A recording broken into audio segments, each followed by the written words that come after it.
Nerdrotic again has blessed us with a video. He is truly probably one of the all-time greatest YouTubers to be alive. Respect to the big man. Nick Fury, director of S.H.I.E.L.D. Okay. You need to keep both eyes open. Otherwise a cat is gonna scratch out one or something like that happened.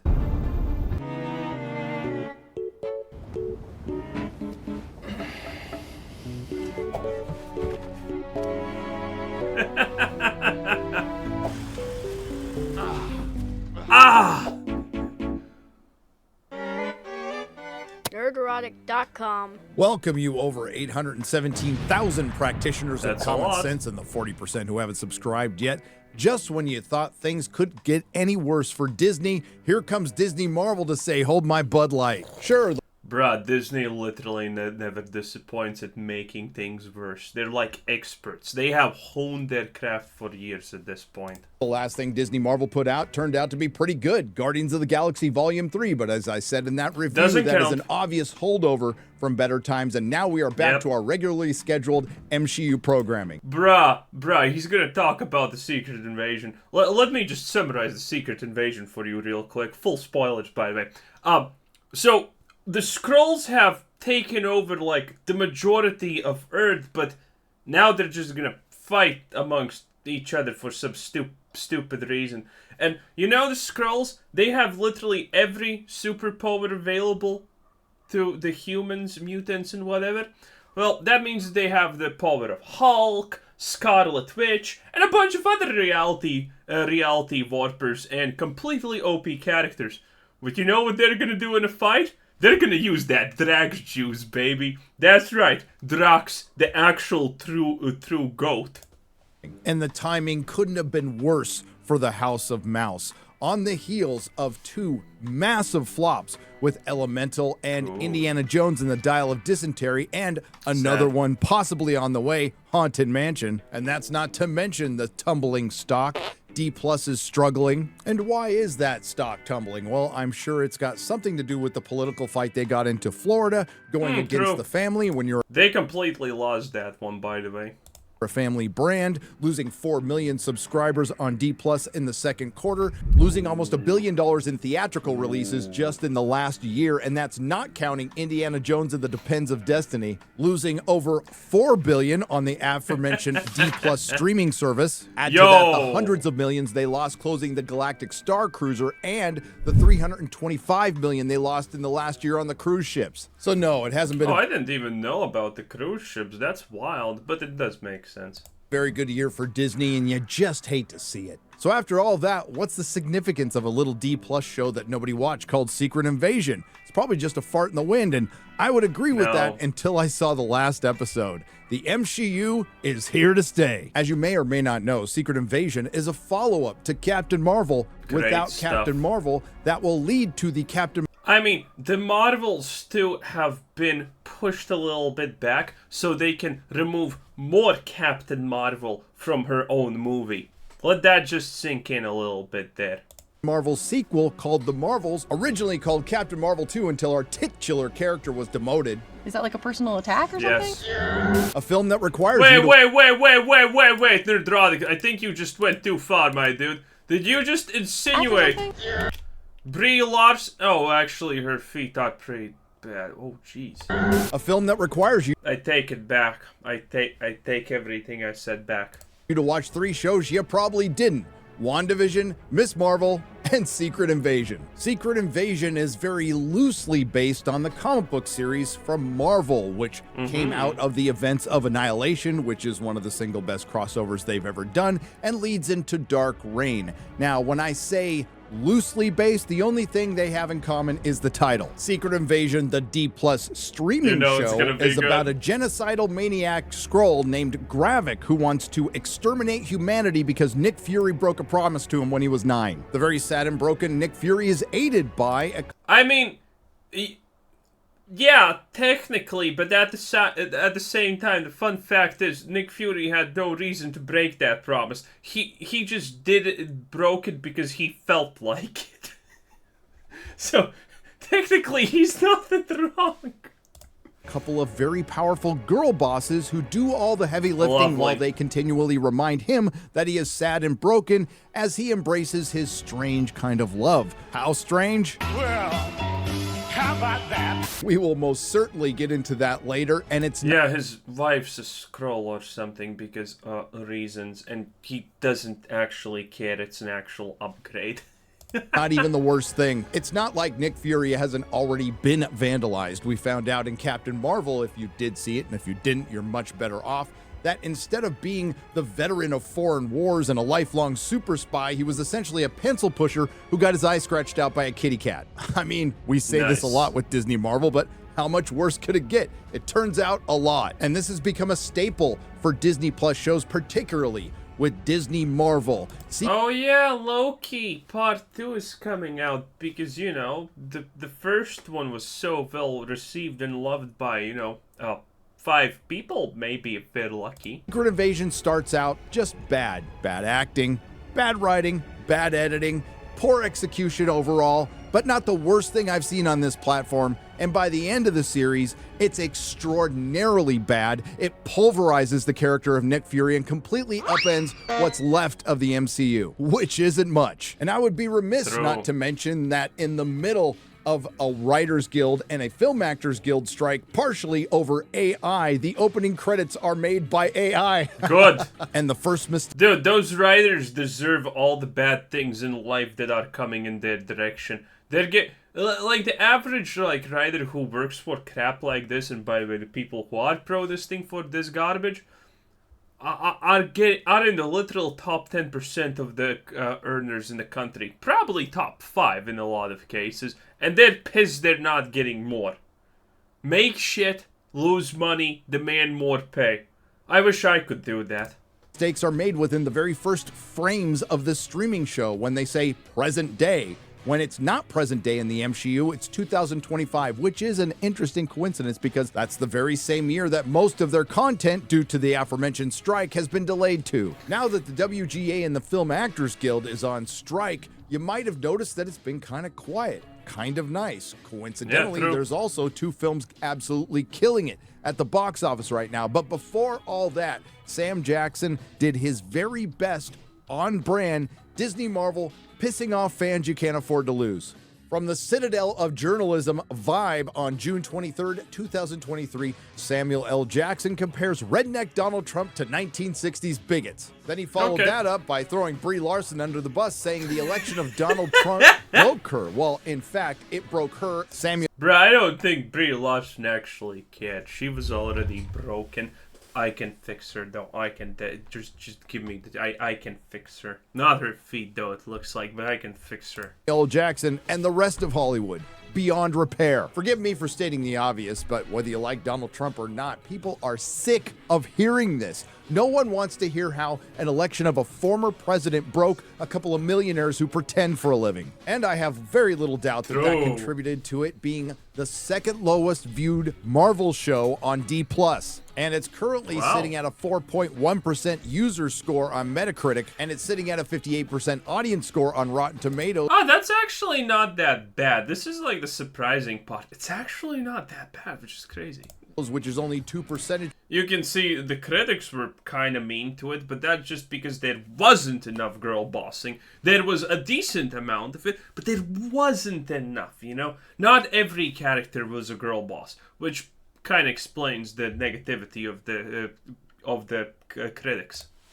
Points higher than the critic score. And I'd also like to remind you that a lot of the critics get the first couple of episodes and they don't review the entire season. Again, Secret Invasion started out as an inconsequentially bad show, forgettable but not the worst thing I've seen on that platform, until the final episode where they went next level MCU. Oh boy. And episode 6 just so happens to be the lowest rated Disney Marvel show on the crap form. We Currently did it. Sitting at time of recording at 8%. Unlike the Secret Invasion comic, which this is very loosely based on, that featured the New Avengers, the Mighty Avengers, the Inhumans, the X-Men, the Fantastic Four. No one likes the Inhumans, let's be real. They're kind of lame. Medusa's hot, and You know, everyone's always so, oh, Black Bolt can whisper and destroy your country. Yeah, sure, Chief. Just relax, okay? You're fine. The Disney Plus adaptation, which should now take over the Netflix adaptation meme, doesn't feature any of them, but it does have 2 Super Skrulls, including Gravik, our brand new villain. The 9-year-old boy that Nick Fury broke a promise to is all grown up now and pissed off. Gravik is played by Kingsley Ben-Adir, who you may know from Barbie. Speaking of Barbie, the Ken's plan to take over Barbie Land makes a hell of a lot more sense than the Skrulls' plan in Secret Invasion, which includes a few Skrulls. He's right! He's actually right! Oh no! Secretly becoming Super Skrulls so they can fight the Avengers while they are simultaneously starting World War III in the hopes that it will wipe out the entire human race. So they can take the Earth as their home. And again, this is all because one guy from a technically inferior race couldn't find them a home. Have you lost your reptilian-ass mind? That's right, the Skrulls are a technically advanced race capable of interstellar space travel who just fought a war with another technically advanced race capable of interstellar space travel, the Kree. So let me get this straight. The Skrulls can travel to Earth in spaceships, make magic bullshit machines that can give them the DNA of the Avengers, but you can't get in your own ship and find your own home? To be fair, Captain Marvel... I mean, the reality is they can literally make themselves survivable in space. They don't even need a planet. That's like the most hilarious part of this. Could find the Skrulls a planet, and she did break the promise as well, although that's conveniently forgotten for most of this series. This is the promise. While you work to keep my home safe, Carol Danvers and I will find... Wait, did he invert it, or is that the wrong guy with the patch? Find you a new one. But unfortunately for the Skrulls, the unpopular Captain Marvel was played by the unpopular Brie Larson, who became so unpopular they could only put her in the contractually obligated minimum amount of films. I don't know, does anyone want me to do it again? Hell no! Now, if you recall from Captain Marvel, the Skrulls were used as an immigration allegory, and I'm not sure if this was intentional, but if you play it all the way through, an immigrant spacefaring race comes to Earth, refuses to assimilate and contribute to the culture, then gets pissed off because they don't get free stuff and they turn on their host. Based. Okay, the only thing we could ask at this point is that for Europe or is that for America, or which place are we actually trying to allegorize here?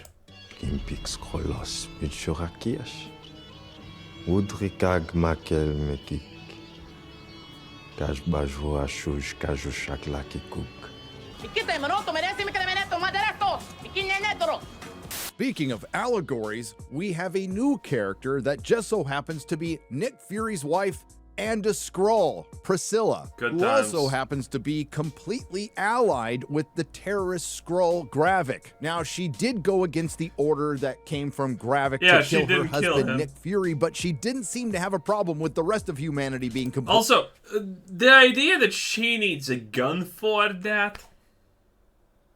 Bruh. Completely wiped out. Priscilla, played by Charlene Woodward, was a completely unnecessary character, and you didn't need to give Nick Fury a wife this late in the game. But she wasn't just put in to sideline Nick Fury so all the women can do all the heavy lifting while he sits around in long, boring scenes talking about his relationship. No, the reason they put Priscilla... Dude, actually, you know who would have been perfect for that role? Will Smith's husband. The bald one. Dude, that would have been slay. The Skrull in as Nick Fury's wife is... Actually, yeah. Will Smith's husband definitely would probably fit in the current MCU pretty well. As some kind of low-down whatever. It comes with a message. They're trying to tell us something. Would you have loved me if I'd never changed? If I'd been my true self? I love you. As I... Now, the funny part is his wife is still alive. am. Only Disgusting. as you are. Message! Now, I know it's subtle, but I think I'm picking up what they're putting down there. Hey, take a look at that. You need to settle down and mind your business, okay? I could be wrong. It's an affront to the very delicacy of my nature. No? It is, ma'am! Okay. Speaking of girl bosses, we have a new character named Sonia Falsworth, played by Olivia Colman, doing her best Olivia Colman, which is a cheeky British girl boss. And for the most Dude, they should just ban British actors from, well, the world, and we would be saved so much trouble. part, she's fine in this series, and quite frankly, she takes all the best scenes from Samuel L. Jackson's Nick Fury, but I'm okay with it because Samuel L. Jackson was terrible in this. That is, of course, until the end when she becomes a window-licking moron like the rest of the cast. Again, she's probably the best thing in this show, but unfortunately, she is the descendant of a character we would all rather see, Union Jack, but that's the MCU for you. Ben Mendelsohn returns and is wasted once again as Talos. If you're going who there, by the way, completely, don't even worry about it. It's not even worth thinking about. The deposed leader wallowing in his own failure because he trusted another failure, Nick Fury. We find out over the course of this series that Talos is single-handedly responsible for bringing 1 million Skrulls to Earth. How exactly did the Skrulls expect the room temperature IQ humans of the MCU to find them a home when they didn't even notice 1 million Skrulls dropping from the sky? There's also the added bonus of Talos being hated by his daughter, Gaia, who we'll get to, but that's okay. He doesn't last long. They eventually kill him off, and that's a mercy killing because this is the MCU. This brings us to James Rhodey Rhodes, the War Machine. Now, don't worry, we don't see the War Machine at all, played by the very mentally stable Don Cheadle, who in this series does his best that's actually true. The guy's kind of off his rocker. Impression of a host from The View playing the bitchiest of queens. There is an explanation for this. James Rhodey Rhodes was a Skrull, but not just any Skrull, a female Skrull. But that's not all, according to Secret Invasion director. Like, why? Why, though? Do Skrulls not have, like, a 50-50% split or 51-49? Why? Why?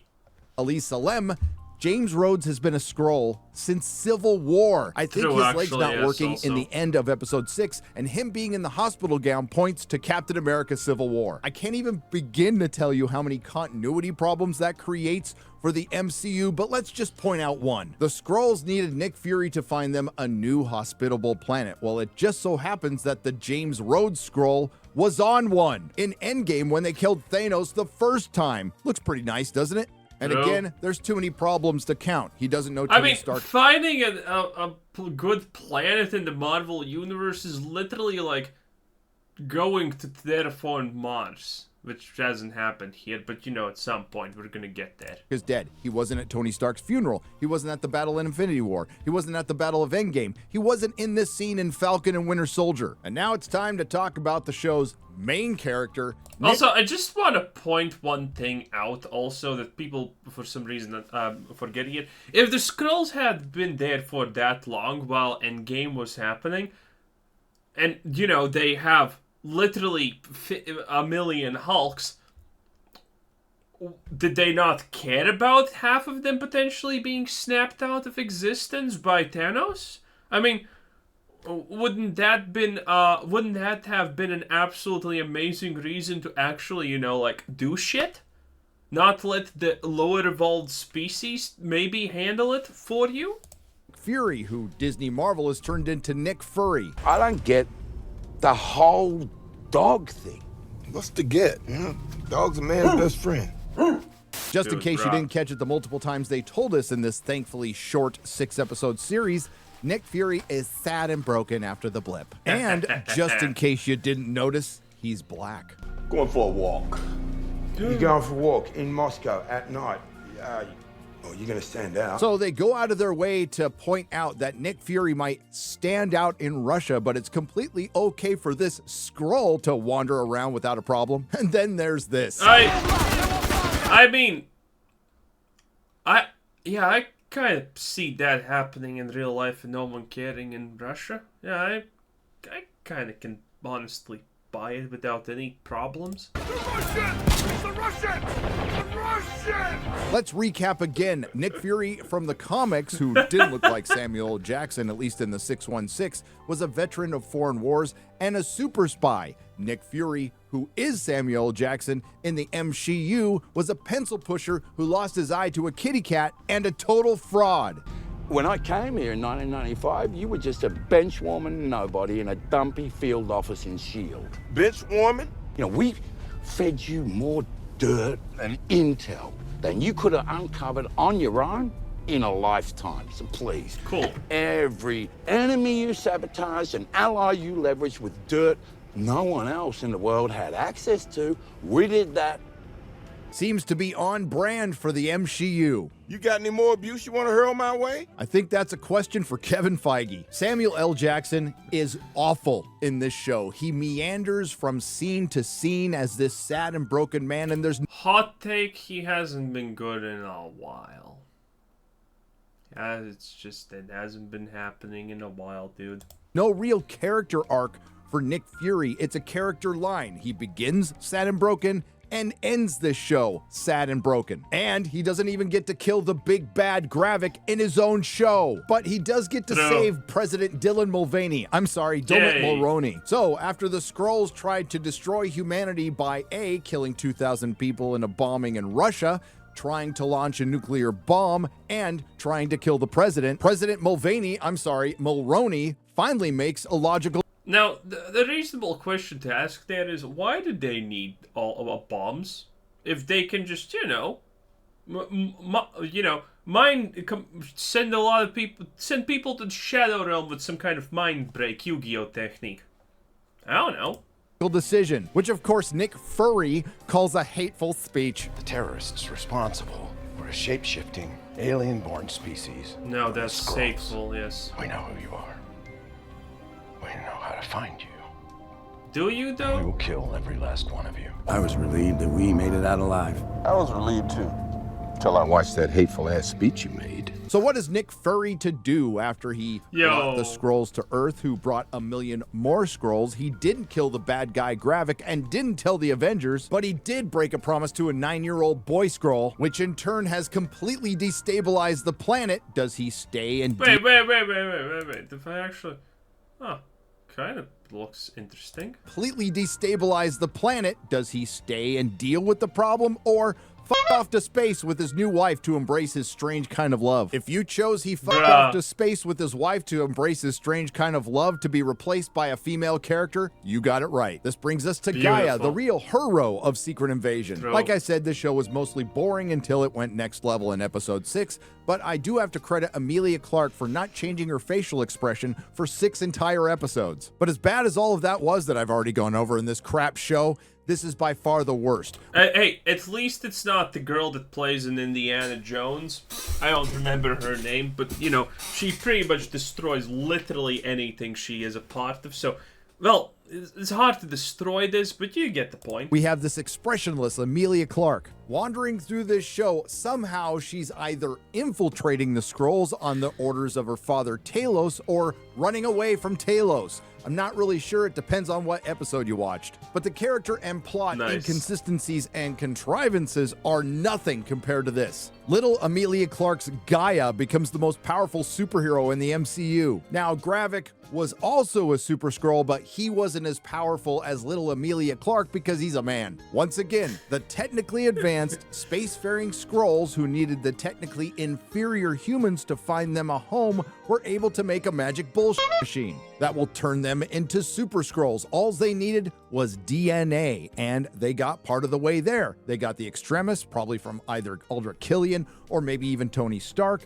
They got it from Groot, not sure how they did that because he's a tree, and they also got it from the Frost Giants. But they still needed the DNA from the Avengers, which Nick Fury had the Skrulls conveniently collect after the Battle for Earth in Endgame, all put in a magic vial called the Harvest and hidden in a fake gravestone. Nick Fury... How does that make sense, by the way? How does that make even the shred of sense? The super spy who's supposed to be one step ahead of everyone but ends up lagging behind this entire series ends up just giving it to Gravik through Emilia Clarke's Gaia, who's disguised as Nick Fury. Gravik turns on the magic bullshit machine with Nick Fury inside, realizing it was Gaia too late, and he makes 2 Super Skrulls. And that is followed up with one of the worst CGI battles I've ever seen. Beautiful. And obviously, Emilia Clarke's Gaia has been single for a while. Beautiful. And apparently this magic bullshit machine works so well, it can pass on things through DNA like rings, tattoos, and superhero poses. And I remind you, dear viewer, that both Gravik and Gaia now possess almost... You can't make this up. You just can't make this up. It's just too good. It's just too good to be... Dude, someone... my belief is someone who's actively trying to make this all collapse. And they're doing a wonderful job at it. every superpower of every superhero in the MCU, including the OP Captain Marvel. Now, you would think, logically, that they're pretty evenly matched despite the size difference between Gravik and Emilia Clarke, and they'd be locked into battle forever, especially with that extremis healing power, but that's not the case. This is the MCU, and Gaia wins easily. But despite being the most powerful superhero in the MCU, Gaia does have one weakness. She needs a booster seat to drive. So Fury's big plan was to give the Avengers DNA to Gaia in the hopes that she would give it to Gravik, and then they would both be made Super Skrulls and she would win in the end. Yeah, that's stupid. And the only thing accomplished was they killed Gravik, the million Skrulls are still out there, and they're still pissed, and now they're being hunted. And I would like to remind you that the writers of this show are currently on strike because they want more money. And it wouldn't be a Disney Marvel show without a couple of girl bosses taking a shot at the male characters. Would you like to tell me all about it? No, I work here as far as you Not call you. me. Dr. Dalton, you. The males in my species are very similar. If they're not busy gaslighting you, they're threatening you with murder. That's what all the podcasts are about. Yes, well, let's be sure not to repeat the mistakes of Talos and Fury and leave love and friendship out of this. God damn, these motherfuckers don't do shit. Is Secret Invasion the worst thing Disney Marvel has put on Disney Plus? Maybe. I would say that the finale is almost as bad as She-Hulk, but Secret Invasion does as much damage to the overall Marvel Cinematic Universe as Loki and Doctor Strange Mom. And after unfortunately watching this twice, I still have a lot of questions that honestly, I don't care if they ever get answered. Why is a universe with so many girl bosses so incompetent? So all the Skrulls were mad that Nick Fury broke a promise. How did Captain Marvel get a pass? Women. Explain to me why it's hateful to want an invading species that tried to wipe out the human race and has currently stolen the lives of millions of humans off the planet or dead. The writing of this show is a good argument for AI because it would be more human. Why did the whole of Marvel for the last couple of years has been a great argument for not AI, but just to not stop doing it in general. Writers of this show decide to follow the one good Nick Fury moment. And you wonder why you're out. I'm Nick Fury. Even when I'm out. I'm still in. With this. Even when I'm out, I'm in.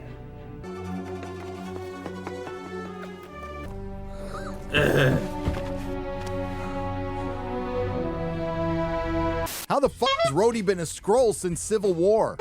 You know, it would make a lot more sense if you told me Kevin Feige was a Skrull since Civil War. Whose bright idea was it to make Emilia Clarke an action star, much less the most powerful superhero in the Well, you know, we can kind of argue probably for days, is this better than Captain Marvel, to be completely honest, and probably not come to a satisfying conclusion. MCU. How did Disney Marvel get so bad at adapting their own intellectual property? They were supposed to be the ones to get it right. That answer is easy. Marvel died when they were bought by Disney. Why does everyone at Disney hate their own male characters? Another easy answer. The patriarchy. When the hell is somebody going to do something about that giant celestial in the middle of the ocean? I can't believe they killed Maria Hill for this garbage. All this over a broken promise. Wait until the Skrulls find out about Santa Claus. That's actually sad about Maria Hill, but you know.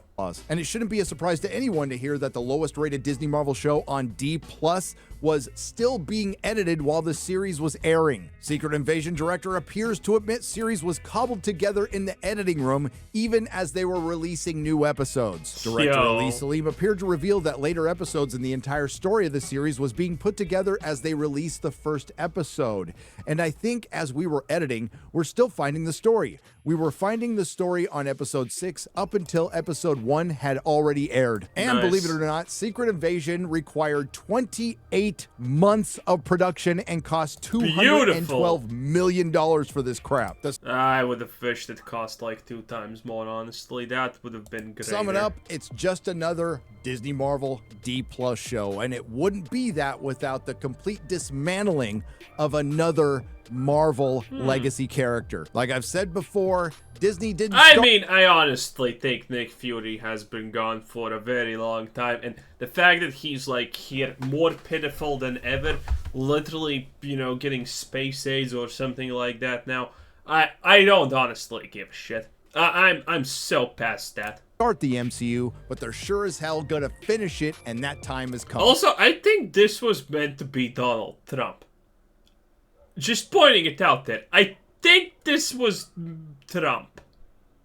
Just like their fellow subsidiary Disney Star Wars, Disney Marvel has become a zombie franchise. It's still moving, but it doesn't make it any less dead. Oh, I still need to watch the newest movie of Star Wars, and by newest I mean it's like 40 years old at this point or something. I'll watch Rey Palpatine fight Palpatine, and it's gonna be great, boys.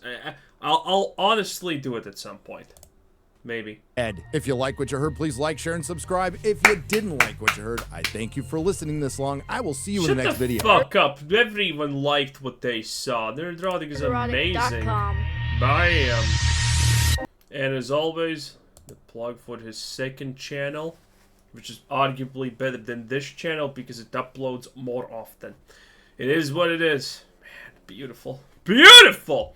Anyway, this was Quizzer said, thanks for watching, subscribe if you haven't already, have a nice day, bye-bye!